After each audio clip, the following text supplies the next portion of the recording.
बाद भाजपा से हवामहल से टिकट मिलने के बाद हाथोस धाम के महंत बाल मुकुंदाचार्य एवन टीवी के ऑफिस पहुंचे।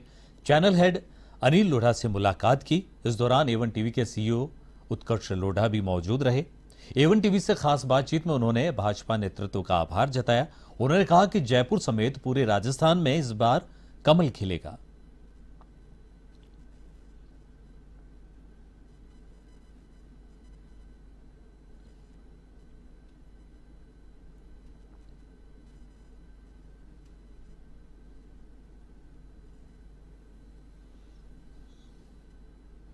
बीजेपी ने अपनी तीसरी सूची जारी कर दी है। इस सूची में जयपुर की एक ऐसी सीट जहां पर एक आध्यात्म से जुड़ी हुई शख्सियत को मैदान में उतारा गया है, वो है बाल मुकुंदाचार्य जी हमारे साथ मौजूद हैं, जो कि विधानसभा चुनाव लड़ने जा रहे हैं। आपका बहुत बहुत स्वागत है एवन टीवी में। एवन टीवी के सभी दर्शकों को बहुत सारी शुभकामनाएं। आप आध्यात्म से जुड़े रहे हैं और अब राजनीति के पिच पर जा रहे हैं, क्या सोच है, किस सोच के साथ में मैदान में जा रहे हैं, राजनीति का दामन कैसे थामा है? क्योंकि आपके बहुत सारे फॉलोअर्स हैं, आध्यात्म में लोग जुड़े हुए हैं, आपसे आशीर्वाद लेते हैं, लेकिन अब जनता के दरबार पे आपको वोट लेने जाना पड़ेगा। राष्ट्र धर्म, आप पूर्व काल में देखेंगे राजा रामचंद्र जी के जो उनका दरबार था उसमें ऋषि लोग बैठा करते थे। पुराने राजा महाराजाओं के सब दरबार देखेंगे तो उनमें ऋषि बैठा करते थे। ये पुरानी परंपरा है कि ऋषियों का एक स्थान होता था और न्याय जो है धर्म अनुरूप हो, और कहीं राजा भी गलत काम करे तो दंड देने का अधिकारी ऋषि को होता था, संतों को होता था। तो ये परंपरा तो पुरानी है कि राजनीति में क्यों आए। ये राष्ट्र धर्म है, राष्ट्र धर्म के लिए सबको काम करना है, और राष्ट्र धर्म जो बनता है वो जनता जनार्दन देवतुल्य जनता है, उसकी सेवा। तो जो इस समय स्थिति है, परिस्थिति है, उसमें हमें अध्यात्म के साथ, अध्यात्म के अनुरूप, क्योंकि हमारा तो सनातन धर्म ये कहता है वसुदेव कुटुंब, यानी सारा भगवान का परिवार है। सर्वे भवन्तु सुखिनः, सारे जनता की सुख हो, शांति हो, समृद्धि हो, ये सिर्फ सनातन ही ऐसी कामना करता है। तो उसी कामना का संकल्प लेके जनता जनार्दन के बीच हमें सेवा का काम करना है।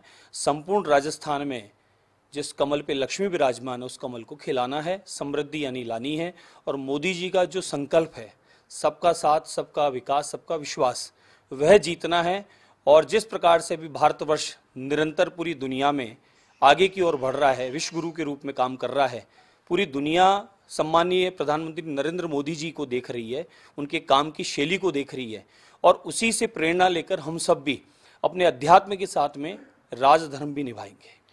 ऐसी सीट आपको दी गई है जिस पर कांग्रेस के कैबिनेट मंत्री रहे महेश जोशी, और उस इलाके में आपको जाना पड़ेगा, क्या चैलेंजिंग मानते हैं आप अपने लिए? देखिए, ये परंपरागत भाजपा की सीट रही है और अपराकाशी जयपुर है, और अपराकाशी में सनातनियों का विशेष कार्य कर रहा है। सनातनी तो भेदभाव के बिना काम करते हैं और लोग भेदभाव से काम करते हैं। जयपुर की आज जो हालत है परकोटे से किसी से छुपी नहीं है। आप तीनों विधानसभाओं में चले जाओ, क्या दशा कर दी है जयपुर की। टूरिज्म आना बंद हो गया, व्यापार चौपट हो गया, व्यापारी पलायन कर रहा है, काम वहाँ है नहीं। तो जो परकोटे की दशा बिगाड़ दी है, किस दिशा में परकोटे को ले गए हैं, उसको देखते हुए जनता ने उनको नकारा कर दिया है। और आपको सबको जग जाहिर है किस प्रकार के घोटाले हुए हैं, किस प्रकार के क्या क्या काम हुए हैं। सरकार ने सिर्फ एडवर्टाइजमेंट पे ध्यान दिया, खूब विज्ञापन छापे, लेकिन लोग समझदार हैं, युवा जानता है किस प्रकार से उनका भविष्य खराब किया। उन सब का जवाब जनता देगी।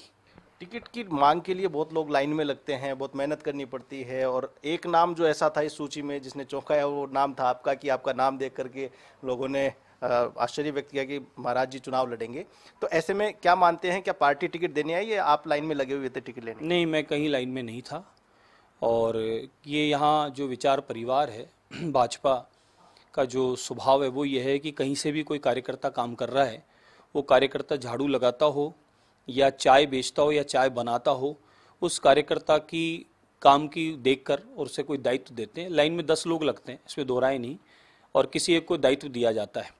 लेकिन हमारे यहाँ ऐसी व्यवस्था है कि जो 9 लोग, 10 में से 9 लोग रह गए हैं, वो उसी के साथ मिलते हैं, पूरा परिवार संगठित होता है और उस क्षेत्र के विकास के लिए काम करता है। क्योंकि हमारे यहाँ कोई मम्मी बेटे की पार्टी नहीं है ये एक पूरा संपूर्ण परिवार है और दुनिया की सबसे बड़ा परिवार है ये भाजपा परिवार, जहाँ पर कार्यकर्ता को दायित्व दिया जाता है सेवा का, और वही दायित्व सेवा का हमें मिला है।